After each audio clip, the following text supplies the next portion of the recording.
Hello and welcome to the award-winning Gutter from a melting basement studio in central Liverpool, where it is hotter than the equator right now, isn't it, Mo Stewart? It's hotter than balls. It's hotter than balls? Yes. Balls? Oh, balls that get hot can be hot, yes. It can be very hot. As well, Josh Williams knows. As well, Neil Atkinson knows. But more importantly, we are brought to you today by our lovely friends at NordVPN, who, after a short break over the summer, are delighted. I have to stress, we are still delighted to be sponsored by NordVPN, have not read the blurb in order. And a good VPN service like Nord has never been so appealing. The extra online security provided by NordVPN is more important now than ever. But the ability to change your virtual location with a click of a button is what we know is most appealing to many of you. To allow you to avoid restrictions in certain countries and access content that isn't available in one place that might be in another. To find out more, get a great discount, go to, I can't read this without my glasses, nordvpn.com/TAW, Neil. Yes, indeed. So it's all on there on a regular basis from Nord. The discounts last year were really, really popular, so do come back in and check them out. I've used them literally. I have NordVPN. It is running right now, and VPNs have never, ever, ever been more popular for a variety of reasons. So, yep, nordvpn.com/TAW. Get yourself on there and see all the discount codes. I'm also a NordVPN user. Are you a NordVPN user? Oh, yeah, very much so. Laptop and phone. Right, let's talk about footballers, eh? Well, there's a lot of stories all at once, really. And for once, I'm not going to start with Alexander Isak, but I will not ignore that young man. I've got your back, Alexander. Don't you worry. Let's start with the news that really sort of intensified yesterday over Liverpool's search for defensive numbers. Josh, we'll come on to Marc Guehi in a minute. He's the one we've sort of mentally banked for a while, I think, but we'll talk about him in a sec. There's been these tentative links for the last few weeks to Giovanni Leoni, who plays for Parma. He's 18 years old, 6'5". He's a fucking unit. Even before you started hyping him on the Twitter sphere the other day, Josh, I had been hyping him on this show because I think he is Virgil van Dijk reincarnated.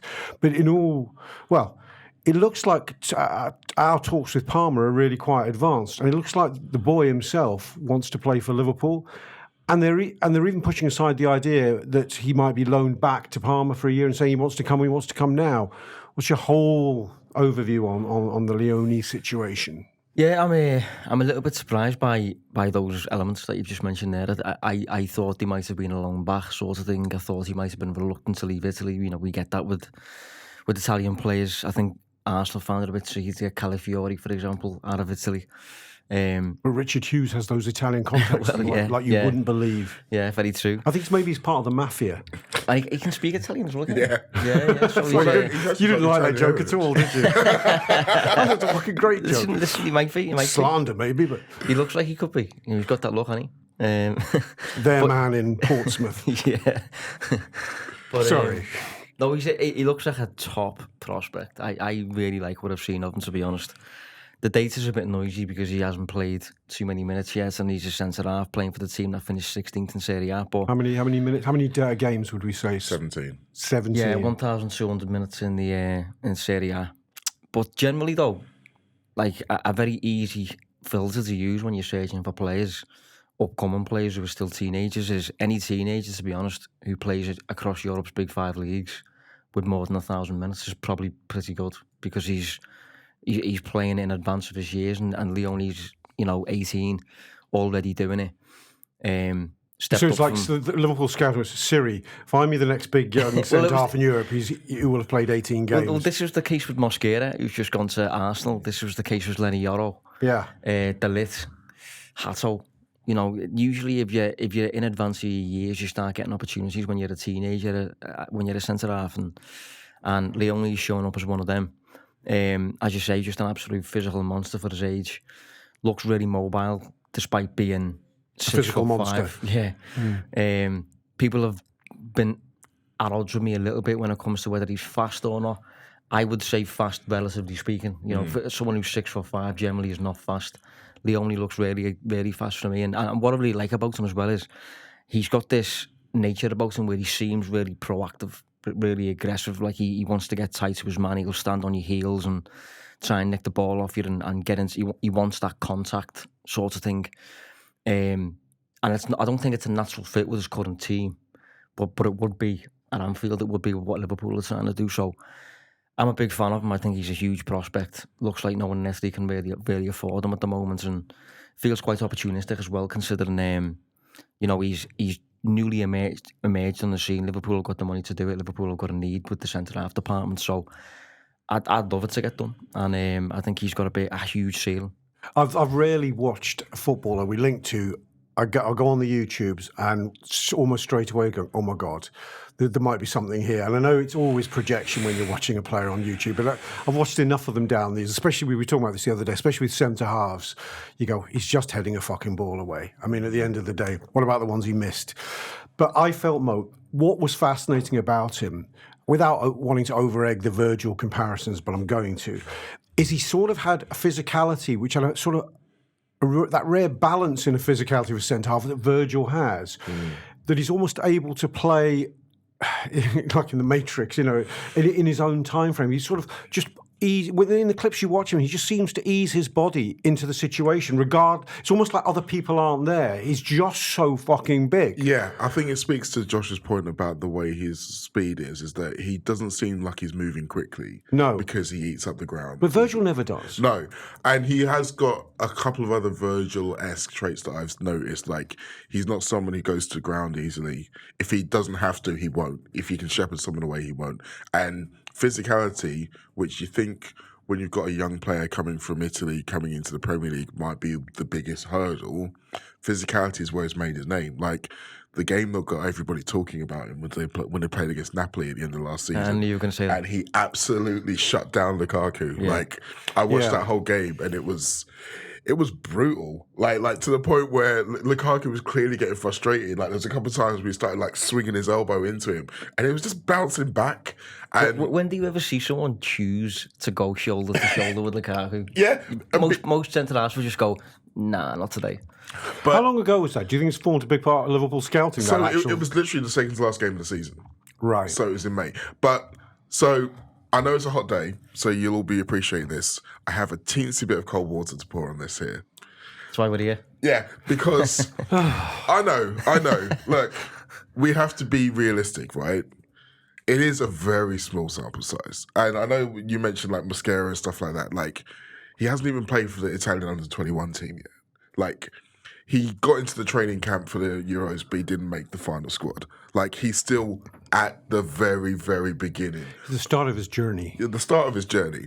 And there are some things that I want to see before I start going heavy on him, because he's playing at Parma where they play with a 3.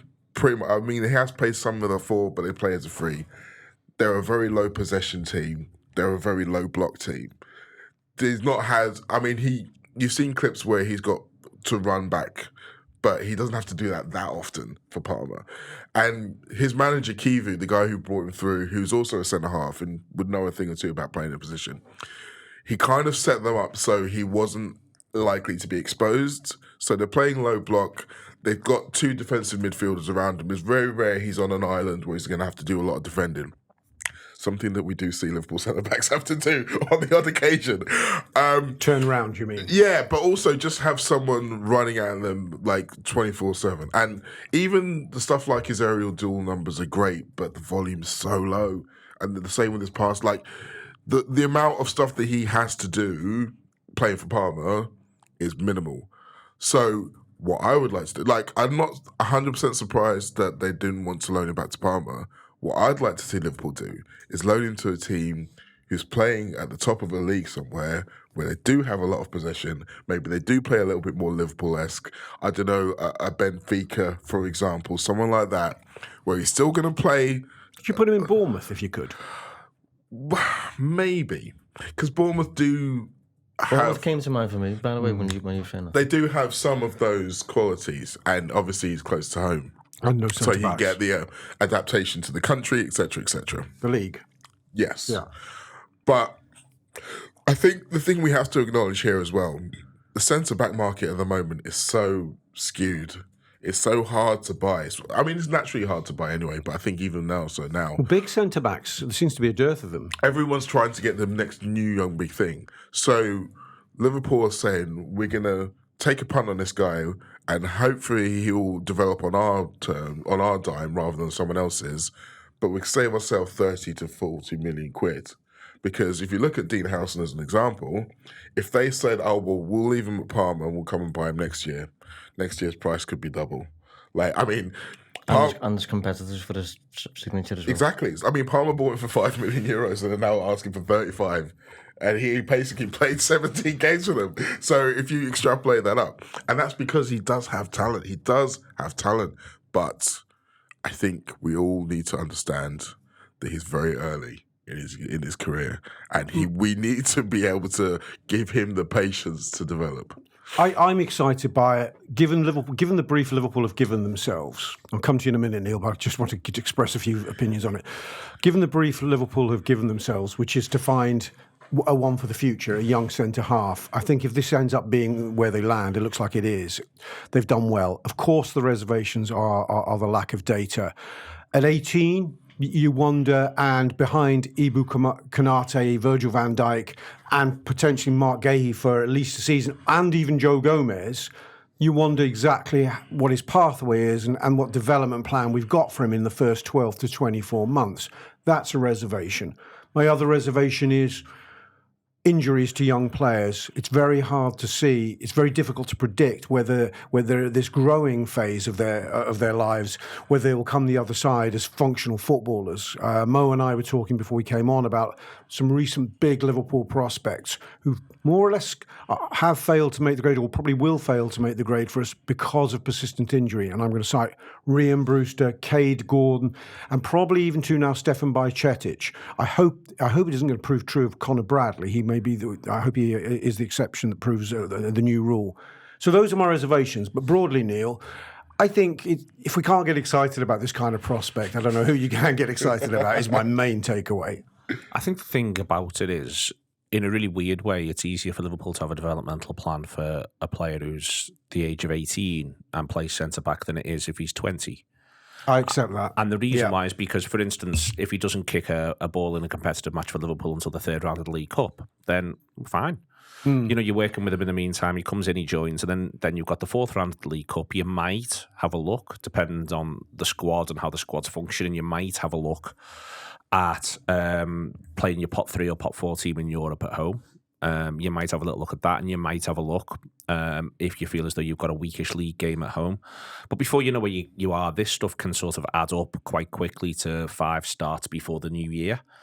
And then maybe there's a little bit more in the post the other side if his development continues. And then maybe Liverpool are in a position to assess next season with an eye on, at some point, I think for regular first team football, Joe Gomez is going to say, I want to do the years 28, 29 to 32 of my career where I feel like I'm first choice and I'm getting picked every week. He actually doesn't have that luxury, I would argue, in this window because of the injury problems last season. But if he'd have gone last summer off the 60 appearances the year before, then he could have found himself a really good club and gone from there. So I feel as though, really weirdly, if Liverpool were going in for 2 centre-backs and one of them was 21, 22, who's got a few more miles on the clock, I would be a bit more like, well, where the fuck does he think he's playing? Yeah. Because if it's a big game and Gomez is available but Van Dijk isn't, you'd want to start Gomez. That might get more complicated if it's Guehi, but then if Van Dijk and Konate aren't available, if it's a big game, so many of our games are big. If you're trying to get 90 points plus in the league, they're all big games. So I think it's, in a really weird way, I think it's easier for Liverpool to be able to say to an 18-year-old, come over, acclimatise. To your point on the physical aspects, we're going to look after you. We're going to run every test we can on you. We're going to really pinpoint your development to ensure we're doing everything we can to protect you from injury. And we can already mark out, these are the games you're going to play. And this is the way in which it's going to be. Obviously, if you're talking about cup games, you need to have won the previous one.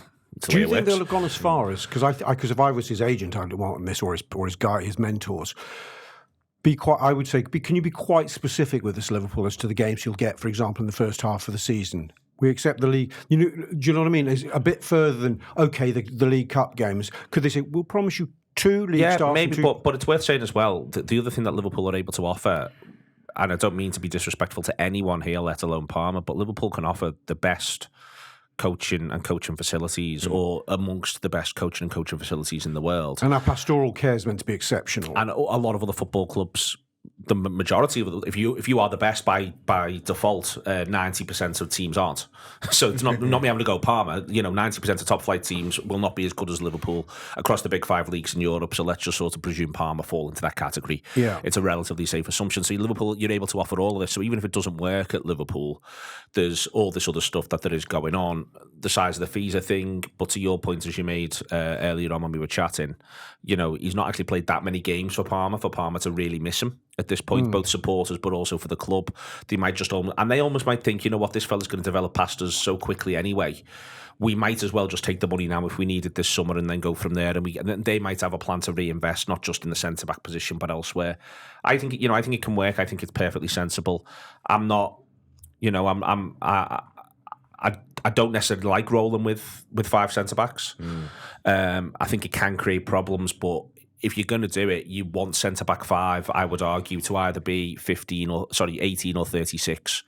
I think if centre back 5 is 18 or 36, then you're in a situation. And then what also helps is that in this instance, if Guehi happens, centre back 4 is also capable of playing both full-back positions for you as well.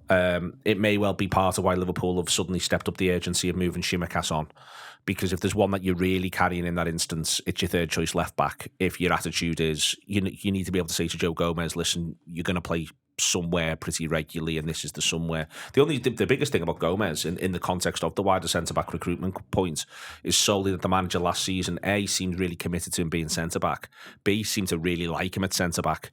He picked him ahead of Quansah when that was what was on offer. But it may well be that Liverpool and Gomez might have thought, this is probably just one more year where you show your fit, and we need to use you wherever it is we need to use you in a game-by-game basis. If you're Gomez, what I would argue is that possibly gets you onto more benches than it might otherwise have done. I think, John, my opinion quickly on Gomez, I think that they sit down with him and go, let's get you some games to January, you help us out there, and then you get your move in January, probably, most likely. I think I totally agree with you, Neil, about the sweet spot age factor with Leoni, because if you're Liverpool, you absolutely, you buy a hot 20, 21-year-old prospect, he's definitely going to want 15 to 20 starts, right? And you can't offer him that. So you then go in your recruitment strategy meeting, you go, well, it's going to have to be an 18-year-old, isn't it? But then you're sitting there thinking, fuck, what you talking about someone who's slightly better than Nallo then? How's that going to help us in the long run? But there's an 18-year-old who looks the best in the world. He's getting minutes in a top league already, and we can get him for 30 million. I think that's why it ticks all those boxes for Liverpool. It's not a huge risk. If it begins, unless he gets badly injured, you're probably going to get 15, 20 million back on him, even if he underperforms. I see this as possibly the next stage of Liverpool's sort of elite academy plus recruitment strategy, which you can trace back to buying Raheem Sterling. Some of these have not worked, obviously. You can look at Engamoa as part of it. Liverpool paying 3s and 4s and 5 millions for those kind of young prospects. I think you take it up a level, it's a bit more like Man City or Real Madrid. We're paying 25, 30 million for young prospects. Increases the chance of you ending up with a Rodrigo or a Vinicius or an Endrick on your hands, you know what I mean? Or in City's case, who did they have? They had Alvarez or young Jesus, or could go on. Should we move on to Marc Guehi? We sort of assumed we were getting Marc Guehi for a while. Turns out that was a pretty good assumption. Turns out that it all gone quiet and cold simply because Liverpool were waiting for Palace's leverage to weaken as the window neared its end. Steve Parish was on the mic after Community Shield, admitting as such that they couldn't afford to let anyone go for zero. So it looks like 30-plus add-ons is being mooted. The player, all the contradictory reports about whether we've agreed a deal with Guehi or not, personal terms, is funny because it's all part of the dance now that they've never gone near the player or his agent, and yet we somehow know he wants to play for Liverpool. Your overall feelings? I think it's a good addition to the squad. I think what you want as your third choice centre-back is someone who's coming in who believes that they can be your second or first choice centre-back. And I think that he'll believe that. I think he'll believe that he can fight his way into Liverpool's first best team, Champions League final team, etc. And that's good because it means he's got good qualities. I liked what I've seen of him when he's playing at Crystal Palace. I don't know whether it's recency bias, but some of the potential caveats around him regarding his height. I thought they were pretty comprehensively squashed on Sunday. He looked like he did all right in the air. Did he? I mean, I was looking only at Florian Wirtz, so I didn't see anything else. No, he won a fair few amount of duels, and obviously Ekitike's not exactly short, is he? So yeah, I feel confident and comfortable that he can come in and play well for Liverpool. I think the fee is fascinating. I think it's a strange situation where you've got Leoni, Jarrell Quansah, and Marc Guehi, who are all going to cost around the same amount. And obviously, the circumstances are different, contract length, etc., etc. But when you consider last summer, like even a half-decent centre-half was going for 45, 50. If Liverpool can get 2 for 35, then that sounds as very, very good business, particularly when that's the same amount that we've just received for Quansah. Do you think Liverpool maybe scouted, wrong word, sort of marked his agent and his card a year ago when the deal to Newcastle didn't progress? Because Liverpool aren't stupid. You know, they can look ahead as well as Real Madrid can and look for bargains in the market. Do you think they might have noticed, hang on, this guy, I think that Newcastle got as high as 60, 65 million last summer and it was not back. So, you know, he's not a secret. Football knows Marc Guehi's a decent centre-back. Do you think Liverpool might have looked at it and go, well, you have one more year in Palace and we'll have you with a nice fat wage for you and a good club? I think what Liverpool would have known is that he wasn't going to sign another contract with Palace. Yes. And that's what probably kind of started those balls rolling. Because let's not forget that Spurs made offers for him in January as well. Yeah. That were also not back. So clubs have been aware that he may well be a good player on the market for not a massive amount. Obviously, Newcastle tried last summer, but no one's turned his head properly till us. No, and the thing about what you see from Marc Guehi, he's the captain, he's the leader of that team. Yeah, they basically saved his career, if you want to call it that, when Chelsea kind of discarded him. So he's going to feel some affiliation to it. He's not going to want to do them dirty, you know, in recent context. But so he's always going to be like, I'm happy to do what's best for me, but also what's good for Palace. And I think this might well be the kind of compromise of that, because he would probably rather they got some money for him than him going on a free. The interesting thing is all of the talk around England, and he doesn't want to be sat on the bench in case it ruins his England chances.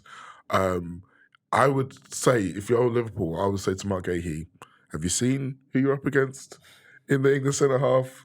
I think you're better than Dan Burn. I think you're better than Ezri Konsa.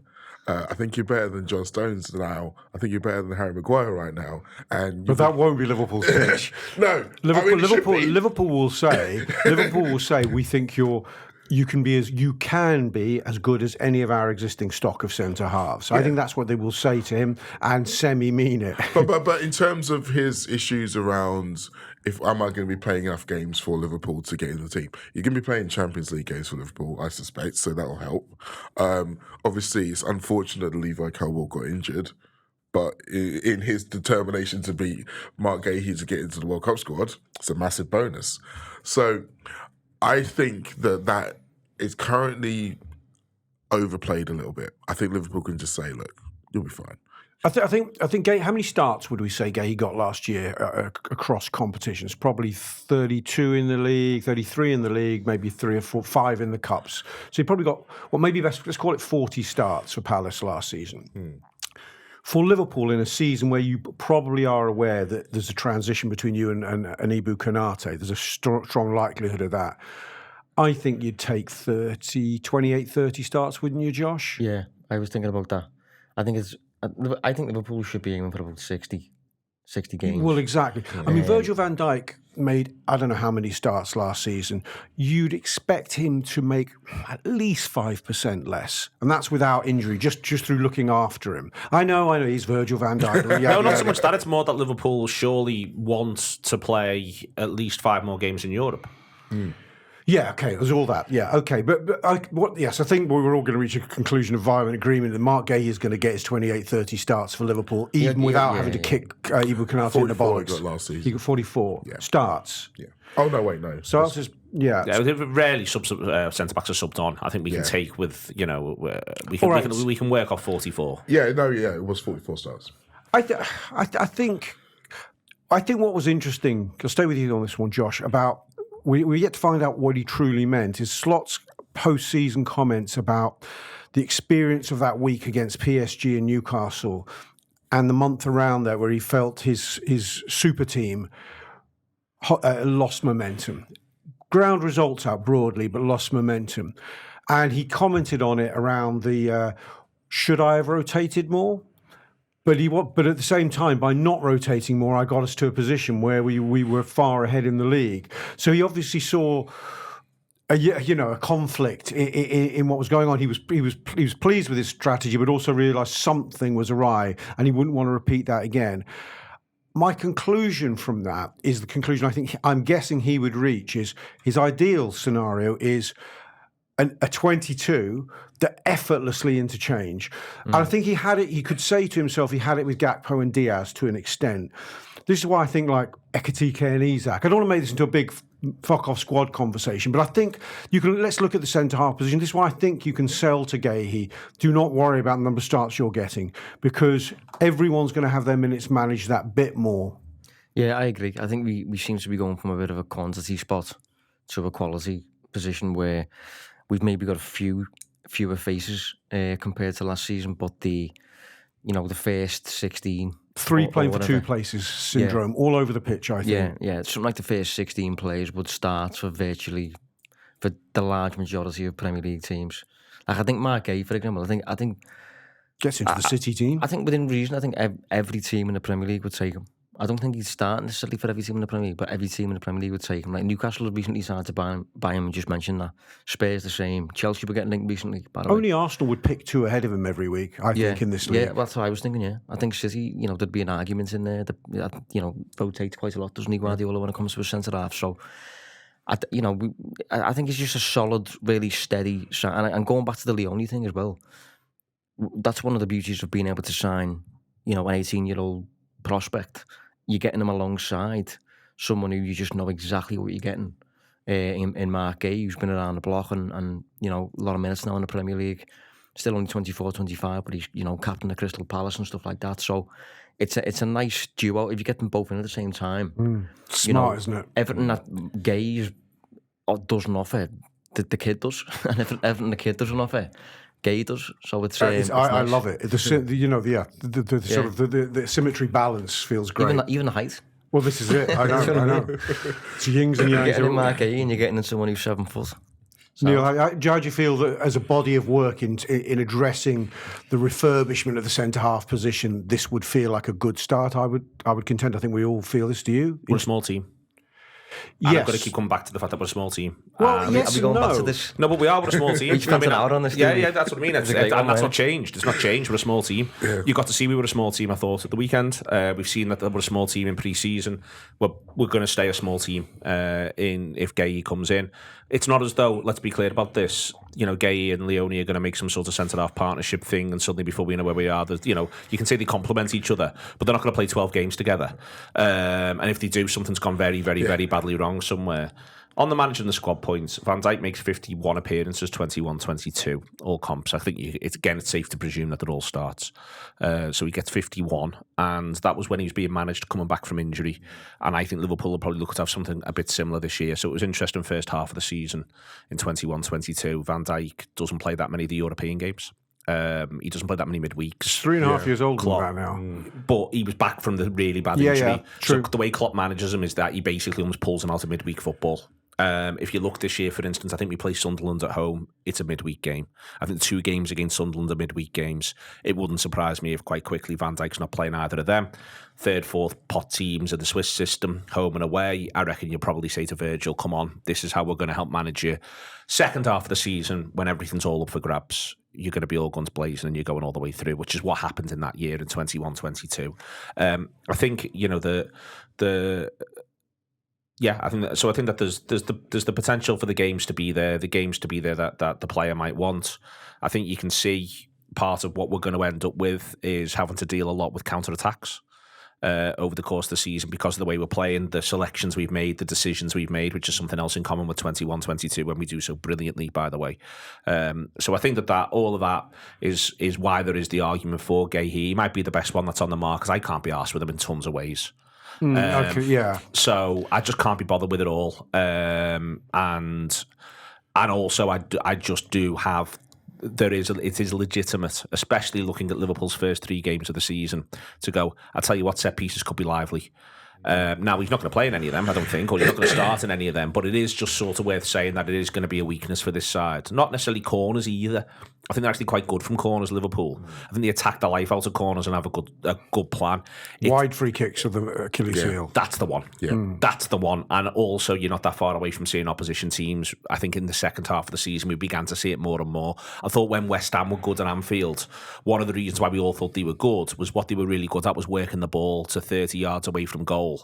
And then falling over. Paquetá, Kudus just going, come on, one of you is going to kick me in a minute. And then Liverpool would oblige, and then it'd go from there. So I think we're going, this is something that we're a really good team. So that means that you are proportionally, I think you had this once in the press conference with Slot, where it is fair to say that Liverpool didn't concede more set-piece goals than other teams, but as a proportion of goals, Liverpool will concede more goals from set-pieces.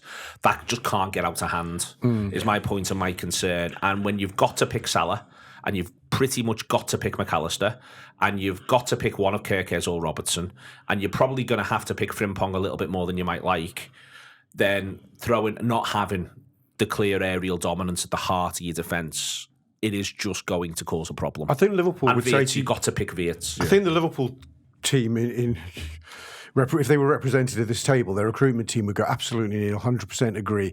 But you look at the decisions we've made on a case-by-case basis and tell us we were wrong. And I think they'd go, this is why Guehi's the best centre-half on the market we can get. And unfortunately, he's 3-4 inches shorter than we would like. And not that good in the air anyway. There's some short lads who are good in the air. He's not great in the air. He was good in the air at the weekend, but he was dealing with Salah. Regardless, I think they'd still say out of the they can say that, and I get to say, so I've got this enormous concern. I think they go, we agree, we priced it in. And they say, but also... We're overcompensating on our long-term prospect by literally getting the tallest man in Europe. Right, I'm joking, but but they are 100% acknowledging your point by bringing in a kid of that physical stature. I think they're just saying this is all we can do. I mean, I think they'd have liked a 6-footer at right back who was incredibly pacey, can do it at both ends of the pitch. They go, but Frimpong is the best right back on the market in Europe, and we could get him at a price. I think that's what they'd argue. Yeah, I think all of this is really fair and. The point being is that we had the argument, and in fact, I don't want to have to necessarily completely reheat the argument. What I'm doing right now is I'm sitting here thinking of all the ways Liverpool are not going to retain the title for the first time since 1984. And at the minute, one of the ways Liverpool are not going to retain the title for the first time since 1984 is that they are going to have a vulnerability from set pieces and specifically from that looped, swerving, wide free kick. But I still think that can be mitigated because obviously players can't literally grow. But what you can do is you can improve the structure. Because I think the structure of how Liverpool were defending those things were as bad as people just being out-jumped. I agree. I don't even think it's about height, that free kick. I think that you can work on that. The trajectory of the ball is never that. I actually don't understand, if you're not particularly good at defending those things, why you don't drop 10 yards and go, at least you're attacking the ball. I get there's an argument taking the ball closer to your goal on its delivery. And nobody does this, so I'm a fucking idiot. But I still think every time I see one of those free kicks, you can see the problem with those free kicks is they don't have to be 30 yards from your goal, as Neil said. Obviously, they're dangerous there. They can be 45, almost 50 yards from your goal. If you've got, the people you just inside your half, and they can force you into a situation where they've got a chance of getting a shot or, hit a goal. But anyway, let's move on from centre-back. Woes or lows or highs, however way we want to see them. Is this glass half empty or full? You decide, dear listener. But we want to move on to another big man who's having his... her worthiness as a human being questioned. Alexander Isak, Mo. We've all been through transfer sagas, and we're all hypocrites. They say, it depends which foot the boot's on at any one given moment in time. But I can rarely remember a footballer having his whole fucking moral, ethical structure, fabric questioned quite as much as poor Alexander. I mean, he just wants to play for the mighty Reds, and he just wants us to give Newcastle the best part of 150 million quid. I'm not quite sure what crimes against humanity people seem to think he's committing. I mean, to be honest, I'm not sure he's actually that bothered about how much money Liverpool give him as long as Newcastle say yes. I think that's really the key I here. do think it's a factor in him holding his head up high, in his own mind, and going, I am not rinsing my parent club here. I'm not allowing them to get walked over. But we have to remember that without add-ons, the fee that Liverpool did bid already was already more than anyone else had bid for a Well, player in exactly, England. and it's obviously not so the final we're already fee. at that level. Yeah. They aren't going to be poor, put it that way. And, I mean, well, if they are going to be poor, it's because they keep buying players for 40 million quid, which they've done twice in the last 24 hours, it seems. But Bringing their net spend this summer above the one of the most of the cartel, as we're known, apparently. apparently, yes. We've said before plenty of times that this is just all part of the dance, and there are things that he's done or parts of this thing where other people have been upset with, and there are things that other people have done to him which he's rightly got the chance to be upset with. I think the thing that we need to remember most about all of this is that once it's over and he's either playing for Liverpool or he's back playing for Newcastle. Well, actually, no. If he's playing for Liverpool, most of this will be forgotten. If he's still playing for Newcastle, you feel like it might linger a little bit. But Which is why the fuckers should sell him. Because why do they want this shit hanging over them? Yeah. I would go mad if it was us at this stage. I think there's a game of chicken involved in most transfers. Yeah. But this one feels a little bit more higher stakes. This is like two cars driving each other with like 60 miles an hour holding lives at the same time. Yeah. I don't recall a saga that's had the domino effect to the level of this one. The house chain effect. Yeah, it's mental. Even like getting linked with like Visse and then Ouattara at Bournemouth might need to get a new striker. I read that the other day. Oh, come off it, Bournemouth. You buy any old fucker. Absolutely never ending. Yeah, I thought Bournemouth. Are you having a laugh? And then we're going to find out Carlisle who are going to sell them a striker. Well, we need to replace Johnny Smith. The like desperate for a striker. It makes you wonder why a transfer has ever happened in the world ever. How did it happen? Because no one got their replacements in already. Like, what's going on? You're not future-proofing here, but I don't know. It's one of them things, isn't it? It's all the clubs who are saying that they don't want to let players go. So with Brentford, I can totally get it because they came into this. You can imagine the meeting they had was, look, we're going to have to sell one of them, but we can't sell both of them. We can't sell both of them. But then what happened is the teams have gone relatively strong for both of them. And so then they're having to think, we have already got Thiago, but we haven't actually seen what he can do yet. We've also got Kevin Schade, but we're actually quite happy with him playing out wide rather than through the middle. So then it's like, okay, we probably do need to buy somebody. And then it's like, well, we quite like Ouattara. And then but Bournemouth were like, well, no, we were planning to have Ouattara, actually. And then it's like, well, okay, well, then what are your plans now? But Bournemouth haven't lost a shitload of forwards. In fact, they have the opposite. So, Yeah. and he didn't play every game. The important one in the chain of events, the one that is of significance from a Liverpool, but I think Alcanus is just they might fancy him. I think obviously Thiago is a centre half. I think Ramsey speaks of we might be trying to solve this in more than one way. Yeah, I totally agree. Which is the logical thing. You don't replace Isak with the next Isak because he isn't there. You fix two other positions with elite players. Well, I don't think Ramsey's left side as a player. So is he Willock's replacement? So that suggests no. I think he's been more perceived to be a bit more midfieldy. But one, Newcastle sort of like that sort of thing anyway. Two, if he is more midfieldy, I think he's one who could have a really good relationship with Joe Linton. Where what Willock and Joe Linton did initially on that left hand side was the almost were both able to play as left sided midfielders, central midfielders, and left wingers at once, and they just kicked the ever living shit out of you, and it worked really well for them. I think why Ramsey's significance is he's left-sided. It suggests, therefore, there's the idea of freeing Gordon up to come back and play through the middle, be a little bit freer, and then that might open up the idea of it doesn't need to be Wissa, or it can just be Wissa. It could be someone better than Wissa in an ideal world. And then you've got your flexibility across the board, going game to game, substitutes within game. The Ramsey one's really, really significant. I think so. Villa are also quite happy sellers for a variety of reasons. One of them is Villa's ongoing PSR questions. The second is I think the player could just do with the refresh. I think Ramsey's... It's the first time there's a signing that suggests there's another way home in amongst all of this, which isn't this ongoing chain of centre-forward moves. So I think it's really significant. I think it's good news from Liverpool's perspective. And the Alcanus thing. I still think they should do Jackson, you know. I do too. Like that's I think that might be a late dart. Yeah, maybe. I think Chelsea aren't necessarily going to make any kind of come down on their price now, But if they get a decent bargain on Garnacho, if they get, so for example, United to come down by 10, 15 mil on what they want for Garnacho, then maybe they can be a little bit more amenable with what they do. Because their whole thing is that they need to be level by the end of the transfer window in terms of ins and outs for UEFA and for the Premier League. So if they can get a little bit more headroom with that, they might be a little bit more amenable to giving Jackson a low fee. He wants to leave. They're happy that they don't need him in the squad. So I can see that happening. I think Jackson makes a ton of sense. I think Jackson makes sense for a couple of other teams as well, frankly. So it'll be a dangerous player. I like him. Yeah, he's got all the attributes. He suits Eddie Howe as well, and so does Jacob Ramsey, by the way. He's the ultimate Eddie Howe player, Jacob Ramsey. Yeah. So I think that the Ramsey thing's good news. I think from Liverpool's perspective, from the get Alexander Isak in perspective, I think Jacob Ramsey's good news. The other two, I think, are just a bit noisy. I think them getting bodies in is good news, full stop. I just think the more they have a sense that they've enriched their squad and they can go, well, we're net, they can reach the end of the window and go, we're net a bit better off by the end of it, or almost even, but we also have 150 or 130 million pounds in the bank to spend over the next two windows. Not they have much more than that to spend, actually. We've liberated we're actually free of PSR for 2 years because we've done that. I think that's win-win. So they've got Al-Khanous, Chow and Ramsey and Wissa seem like their minimums, plus Elanga. That's five. That's five. Sorry? Ramsdale. Yeah, and the keeper. Okay, We're trying to talk it up, Mo. Hey, he's there. He counts. Outfield players. There's five significant outfield signings there.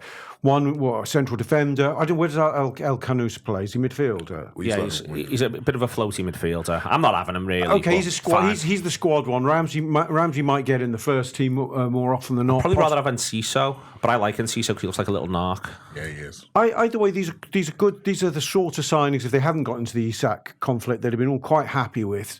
I think if they get Wissa and this other bundle in, they're able to say to themselves, now we can be patient with our new unleashed spending capacity, and we can look next. Maybe we go to Villa for fucking Morgan Rogers next January. I think it's a fair. I know, but I think you're being nice there. If I was a Newcastle supporter, I'd be angrier at Newcastle than Liverpool, obviously, because I'm a rational human.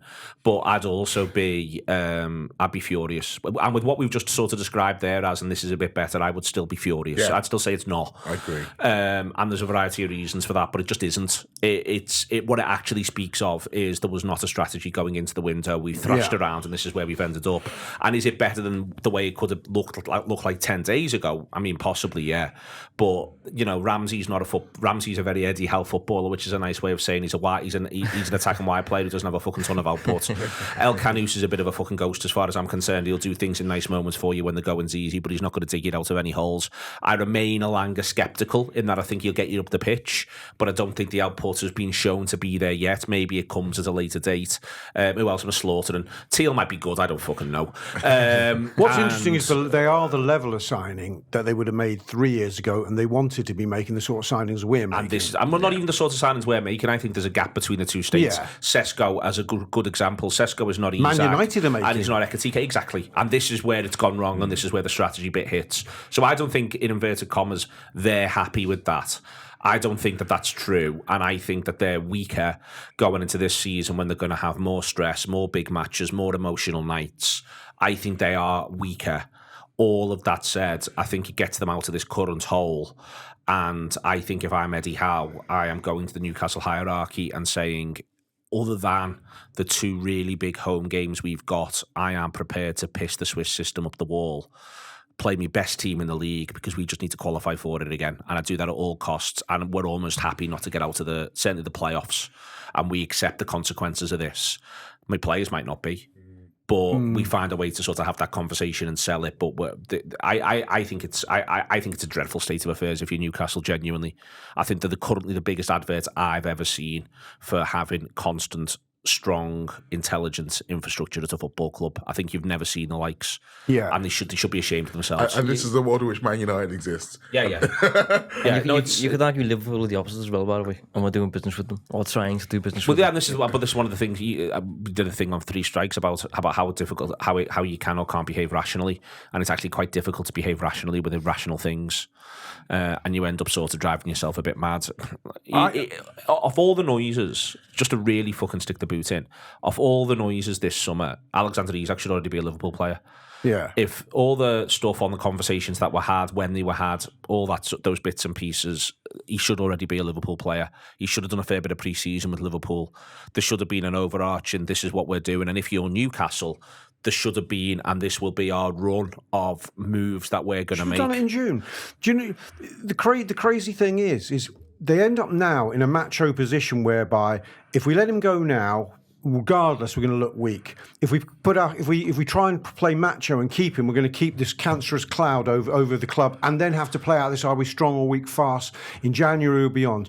If they'd done it in June, that PR stuff again. Sorry, this is all that PR stuff again. if they'd done this in June, because the player has apparently notified them ages ago. If they just done it earlier, they could have just done what other big clubs would do when a player's unhappy. Goes, he was an unhappy player.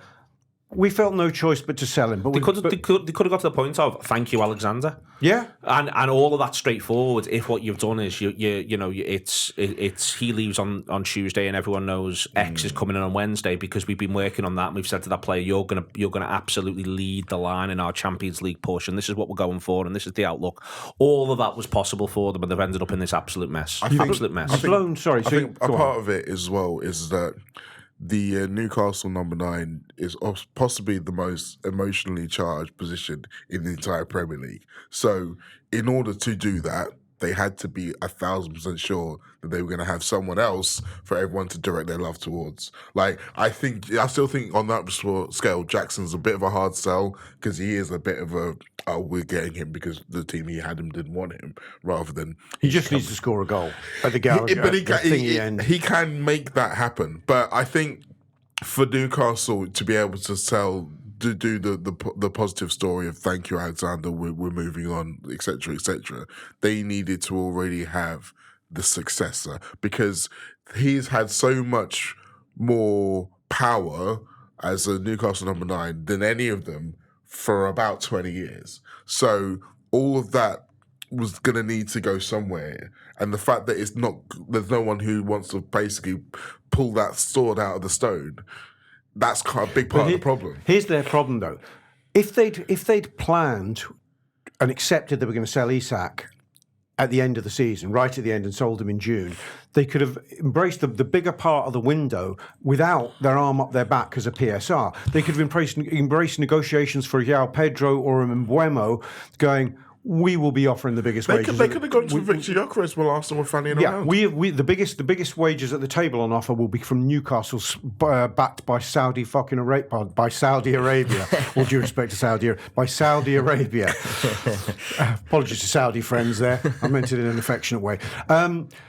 They could have gone. But we're backed by a very, very wealthy state who can pay the best wages and will continue to pay the best wages.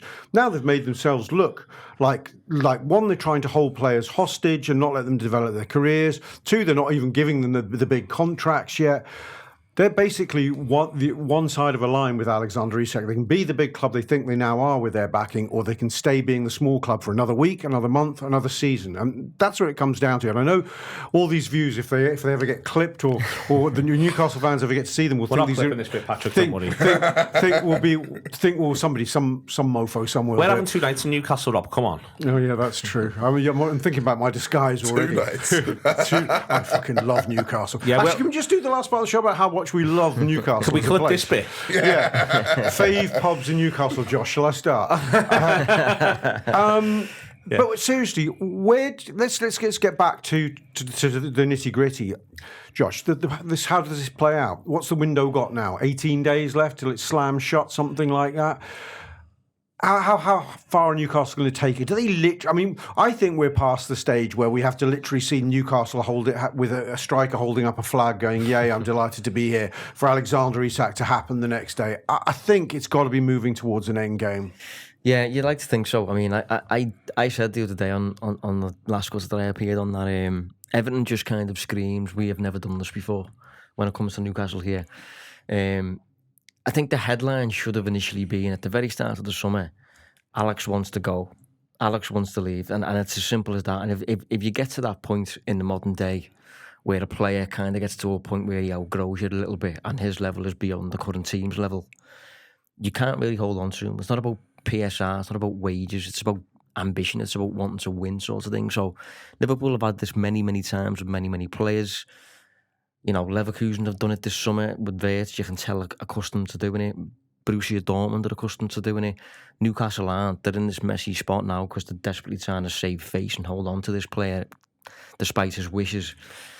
I think they've come around to the idea that he's probably going to have to leave. Finally. It's just when that happens, and maybe Jacob Ramsey facilitated a little bit. Maybe they end up going in for Jackson.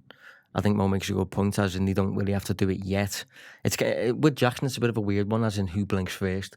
Because Newcastle clearly need a 9, but Chelsea clearly don't need Jackson and want to get rid of him. They've just got Delap and they've just got Pezzo in. Jackson's just going to be sitting around. You know, he's not needed at the club anymore. So is Newcastle's need for the striker bigger than Chelsea's need to get rid of him?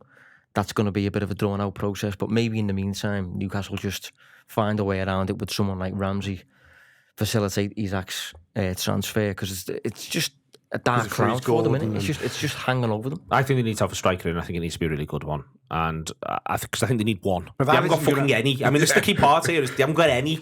So if you know, for instance, if I think they need one. Are you counting Vista as one then? I don't think it will count as one enough for them. I think this is just a bit of a fucking pain. I think if they've done all the business and then they go, we've done all the business, and then we move Isak on, or we're going to do at this stage, and then move Isak on because they've done Ramsey, they've done the other one, El fucking Canoes, they've done Wissa, whatever. Then they can go, yeah, this is part of this maybe. I think it would, if they could just buy Jackson tomorrow, I think it would just sort everything out. And I think the other thing now is just, I don't think Isak is playing for Liverpool against Newcastle at St James's Park. No, so I think he's not playing for Newcastle either. No, well, he's definitely not playing for Newcastle. For Newcastle at St James's Park against Liverpool, but he's not playing for Liverpool against Newcastle at St James's Park. So I think that the whole where's your time frame on this now? I genuinely think it either gets done the Thursday, Friday leading up to the game at St James's Park, off the basis of the fact that he can't then be registered for that one. And then it all just sort of gets confirmed that that's what's happened, not least because they might want that, because they might think it'll turn St James's Park into even more of a cauldron of noise. By the way, when we fucking win there 3-0, it's going to be brilliant. Don't clip that. Clip me afterwards. Yeah, afterwards, after the event, yeah. Clip me at 10:30. Bookmark this, motherfuckers. There is... clip me when we're on the road out to Newcastle. Let's get a good 60 miles outside the county line. Let's bear that in mind. Hanging red streamers over the Angel of the North. Shouting yeehaw out the window. Absolutely. Build the Angel of the North up in red and white. We spray it on the way out. Right, Isak on the back. Let's not record any criminal conspiracies, Rob. If we can, that'd be great. Mo came up with a great theory on the soon-to-be award-winning Rob and Mo show, and I like this a lot. The clear briefing, Josh, that came out from Isak's people. Well, the other was it yesterday via David Ornstein, was that he's never going to play for them again. He's absolutely not going to play for them again. And the implication was he'd rather sit in his bills in his front room playing PlayStation for 3 months than play in the Champions League wearing a black and white shirt. It was trying to be as unequivocal as possible. But Mo put an intriguing aspect to this to me, a thing I hadn't thought about, is he could still play for Sweden in their 6 games, I think, before January the 1st. 3 international breaks, 6 games for Sweden. Now, it's not the 18-19 he might play if he played for Newcastle, although he won't play for them in August, probably wouldn't play for them in September while he got up to speed. It's a reasonable keeping yourself ticking over. It's not the wildest. Let's put it this way. If I was talking myself into... What he's battling with, and him and his agent are battling with, is as close as it gets to the end of the window, is the perception and the belief, I think, there will be with some inside Newcastle that come September the 1st, what's that fucker going to do? He's going to put his shirt on, he's going to knuckle down, and he's going to play for us at least until Christmas, and that'll do us. Yeah, I'll be honest, I haven't got that far of thinking of what would happen if we get to the end of the window and we haven't got him and he has to kind of reintegrate or whatever. Like, I just think the deal will happen, but I think it'll happen eventually. I do. Probably to keep him from playing against Newcastle. You know, I think that's probably a factor in there. They'll find some way of winning the PR because they seem desperate to do so. But it's just such a drawn-out, stupid process. Jacob Ramsey is the first thing that makes me... You know, we've been going all the way through. When are you confident? I've been of the view that they will fail to get a forward target in, keep trying, get to the end of this, and then throw their hands up and go, we did the best we could. I think they got Wissa in the last week. But I don't think Whistle would have been enough. Now I think what changes is they've clearly... Jacob Ramsey's coming to play football. He's competing with Harvey Barnes and Anthony Gordon theoretically play left-hand side. Well, they already had a problem last season with Gordon and Barnes competing against each other. Now, admittedly, they didn't have Champions League football. So they're overloading their left. So what makes me think that what gives is Gordon. Gordon then moves in as a central option, which I think, by the way, is really smart. I think he'll do really well there, actually. If he could overtake, for instance, if you want to talk about the England thing like it matters, by the end of the season, there's a chance Gordon, if he's given a real opportunity there, actually overtakes Watkins as being Kane's number 2 playing for England. He's a really good player, great through the middle, presses really well, really good finisher in pressure moments. You know, there's loads of positives to that. And then Wissa's a good backup for Gordon. Exactly. And suddenly we've got ourselves into a decent situation. I've just slagged it off before, but from Newcastle's point of view, Ramsey's the first indication that they're thinking outside of no, we've just got to grit our teeth and buy 2 centre forwards, and if not, we're fucking this up. So Ramsey's the thing that actually puts me in the position of I actually think it'll get done now, because for ages I was thinking all that's going to happen is they're going to just bang their head against a series of walls because they haven't done any of the proper groundwork to get a top striker in. And I think as well, because you can almost say that doesn't make it as obvious as if they're just buying a striker, because they can still kind of maintain their stance and say, oh, well, he plays midfield, he plays lots of different positions, etc., etc. This doesn't necessarily mean we're now doing it, even if it does mean that. Yeah. Do you buy this? Some stuff that's come out in the last couple of days about Chiesa, by the way, keeping it Liverpool-centric, that Liverpool have told him he's going nowhere for the time being. Do you buy that? Or do you think it's a last ditch by Liverpool to actually get some more dough for Chiesa by making him not obviously dispensable? I think it depends on whether or not Liverpool feel like they're going to buy another attacker as well as Isak. If they don't, then I think, yeah, it makes sense that they would want to keep Chiesa around. Whether that means they're actually going to use him, I don't know. I'm not any more convinced than I was this time 3 months ago that Slot thinks that he can use Chiesa regularly. But in terms of leaving themselves short, and then in terms of maybe overstretching some of the other players, it makes sense to have him in and around it. But yeah, my still gut feeling is that Liverpool are going to try to sign Isak and another attacker before the end of the window, which would facilitate Chiesa and I believe. And 2 centre-halves as well. Yeah, which would be amazing. 4 players. That's the ideal, Josh. You sense, though, that Liverpool think the job of getting the 2 forwards they want in, time might be against them. So I think what they're saying is, if we bag Isak, we'll live with that. Do you know what? Because we'll only have got Isak, Wirtz, and Ekitike in the summer. Ouch. I think they'll suck that up. But I made this point on the last show. I think rather than if you've got to then, because you can't get that 5th one in, and I do believe they will try. But if they can't, I think if you've then got to ask one of those on your for sale list to stay, although you get more money for him by selling him, the one I would ask to stay because of the knock-on effect would be Harvey Elliott, not Chiesa. Because I think if you keep Harvey Elliott in the squad for a bit longer, maybe till January, it gives you that little bit more headroom to use Wirtz in your front as a front 3 option is my belief. And let's face it, we have used Elliott off the bench as a wide right player from time to time. And quite frankly, if you're rebuilding your team with Wirtz, in creating the Wirtz role in the team, because we definitely didn't have a Wirtz role in the team last season, what player in the existing squad is best to deputise for that, have the skill set to do it? I would say it's Harvey Elliott. Now, I'm not saying they wouldn't sell him, because I think if you get the 5th player in, off you go, Harvey, bye-bye. It's best for you and best for us. But if you can't, in a knock-on sort of way, he's the one I'd be looking to keep.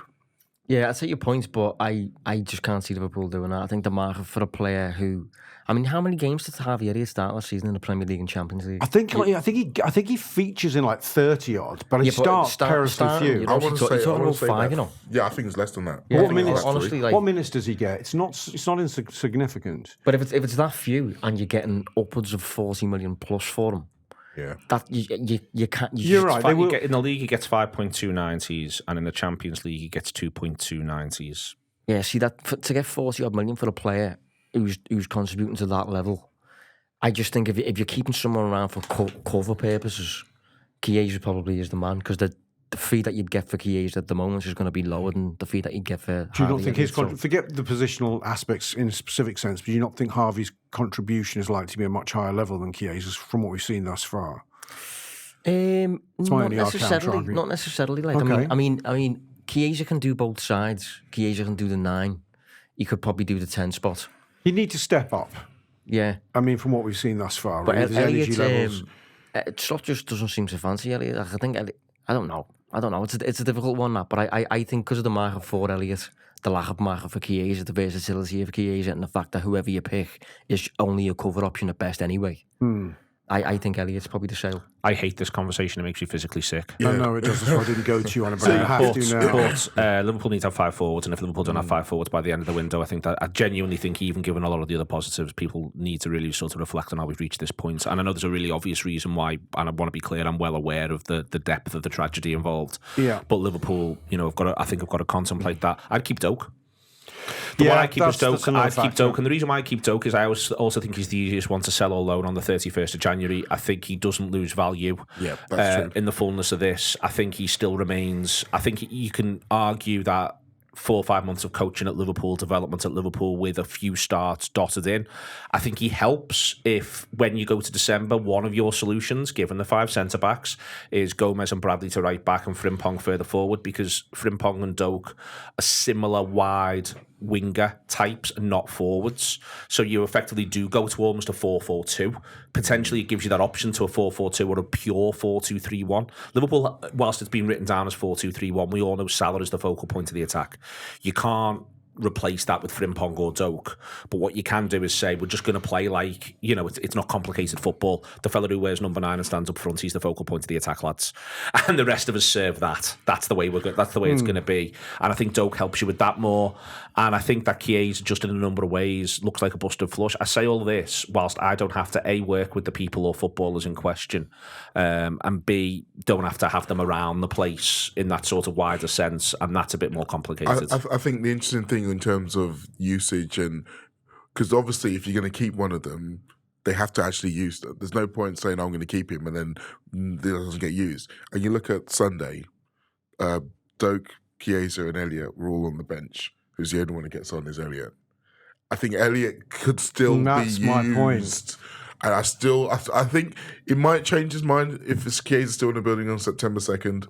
I still think, if you're asking me which of those 3, if you said to Arne Slot, you have to use one of those 3 this season, I still think he's probably picking Elliott. But you can get 40 odd million for Elliott, though. But I think that's fair, also and true. that's fair. But what I feel about with Doak is, I think that you can end up in a situation where, for instance, if you're ahead in games comfortably, especially home games, then the idea of he does 20 minutes for Salah here and there is feasible. I think the idea that he gets the League Cup 3rd and 4th round, feasible. But I also think, and this is critical, I think he's probably all right with that. Yeah. In a way that if you're Elliott, you're going, what, you've asked me to stick around and I'm still basically never contributing to a football match. Are you kidding? Basically what Tyler Morton had last season. So I think you can end up with, because the real, but then the flip side of that is you've got you're keeping him ready and fresh for whatever his role will be when AFCON hits. And then you've got him there and ready to go. And as I say, I actually think that I think that's Doak's similarities in a number of ways to the sort of wide player Frimpong is more valuable to Liverpool than Elliott's similarities in a number of ways to the sort of wide player Salah is, because we know Salah plays, to go back to where we started on this, and I know you don't like it, What? but they gave Salah and Van Dijk all the money. Why do you think I don't like that? Well, you don't like the idea that Virgil's going to play as many games as he's played in the past. You get really sort of, but you've got to start looking after them. They gave Salah and Van Dijk all the money. I don't think that's entirely logical. Saying just because they get, you can say that till you're blue in the face, but as players get older, they are at greater risk of getting injury. And if you don't acknowledge it's a reasonable thing to say that you would manage their minutes more as they get older, then that's not logical. I'm sorry, I don't like. It's just obvious. But I think that in this instance, part of why this is why Liverpool don't give older players all the money. In this instance, they have given them all the money, which makes they me think they're exceptional. I accept that. What I will say is that this conversation is probably what took the deal so long. Yeah, and we will see who Ian won. Graham sort of says that in his book. We will see who won by the time we get to the end of the season. By the way, nothing would please me more than to see 38 games of Mo Salah and 25 to 30 league goals. I think it's just going to be... You're not going to get 38 games of Mo Salah. Sorry? No. He's got 32. I think we're going to wrap it there. Have we done an hour, Neil? I feel well over. We've done well over an hour. That, the Furies, they've got to edit this. NordVPN, well, they're paying us by the minute here, so they're looking at their bank manager. So anyway, we're going to move this on. Thank you, Josh. Thank you, Mo. Thank you, Neil. I think it's really a really good, robust one where we've covered so many bases. Neil, when we're doing it all again, I'd like to advertise ahead. Because they're playing on Friday, annoyingly, that's why this is Wednesday, so we're going to do a Zoom one on Saturday. A Zoom one? That sounds exciting. Okay, yeah, let's do that. Marvellous.